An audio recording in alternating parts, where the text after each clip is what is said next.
From 2013, when we passed Senate Bill 50, to today, hemp is a huge success story. Right. And it's something that's identified with Kentucky as well. Right. The potential impact for Kentucky, could it be our next cash crop? It's going to be a major cash crop in Kentucky. I have some concerns. When I stood out at the state fair in 2012 and announced that hemp was going to be my top legislative priority for the next session, I envisioned there being all these processors in the state, like we have now. They're locating in rural counties all over Kentucky. They're creating jobs. They're investing millions of dollars of private dollars. Farmers are signing contracts to grow it, just as I envisioned. The problem is, I envisioned more fiber companies. You could make this chair, you can make this table from hemp fiber. You could make automotive parts from hemp fiber. You can make hardwood flooring from hemp fiber. We have some of those companies in Kentucky, but most of the companies are CBD processors, the cannabidiol oil processors. We need more fiber processors in Kentucky.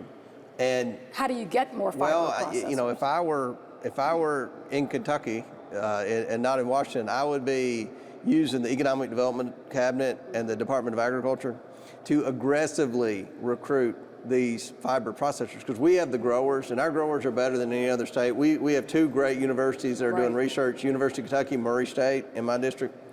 Most of the processors that are credible companies are locating very close to Lexington and very close to Murray because of the research and development being done at those universities. Makes sense. So we need to capitalize on that, the good farmers, the research universities, and get more fiber.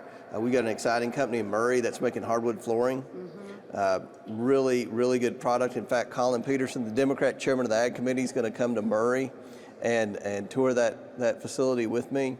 So we just need to focus on further developing the infrastructure for hemp. We're in great shape with CBD processors.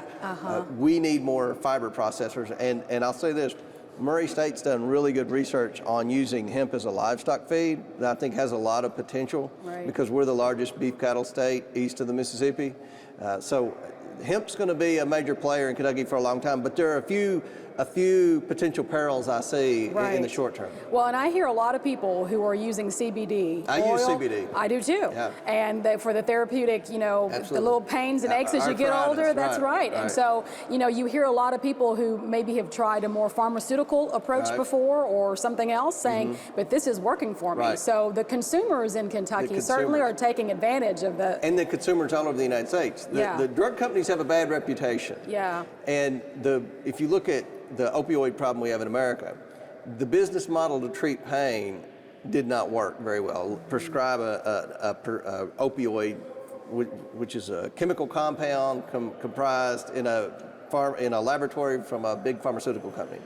What people want now for minor pain relief instead of a pharmaceutical is a natural supplement, and that's what the CBD oil is. So the consumers are demanding it. Now, what you're having up here in Washington as we speak, the big drug companies are like, wow, people are buying this CBD oil and not buying our drug.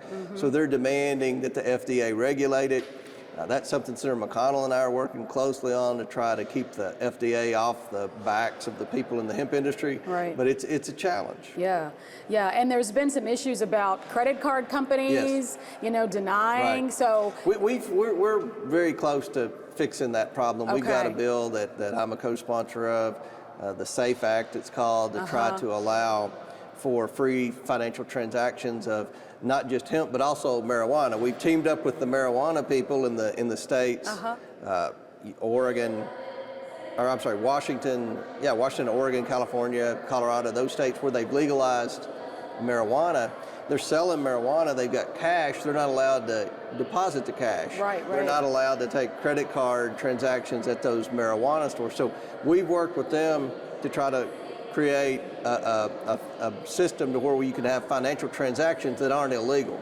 And that bill's making its way through Congress now. I do have to ask you though, Congressman Comer, is one of the reasons why maybe perhaps it took so long for hemp to get such a positive perception is that close connection to marijuana. So are you worried that by having that connection in this bill, that's going to really resurge that fear that you're trying some backdoor way to get marijuana legalized. No, I'm not, because that was the fear that a lot of my political advisors at the time said when I said I'm going to focus on making hemp a reality. They said, the people of Kentucky will never know the difference. They'll think you're talking about marijuana and you're done. You can't be a Republican and do this.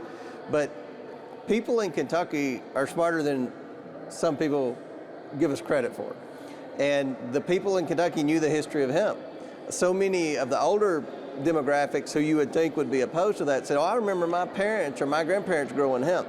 So we have a high hemp IQ in Kentucky, and I think across America, people are now learning the difference between hemp and marijuana. Right. And the potential for your region, I mean, still a heavy agricultural-centered region. I mean, can you see this really being a replacement for tobacco and other crops? It can be. It can be.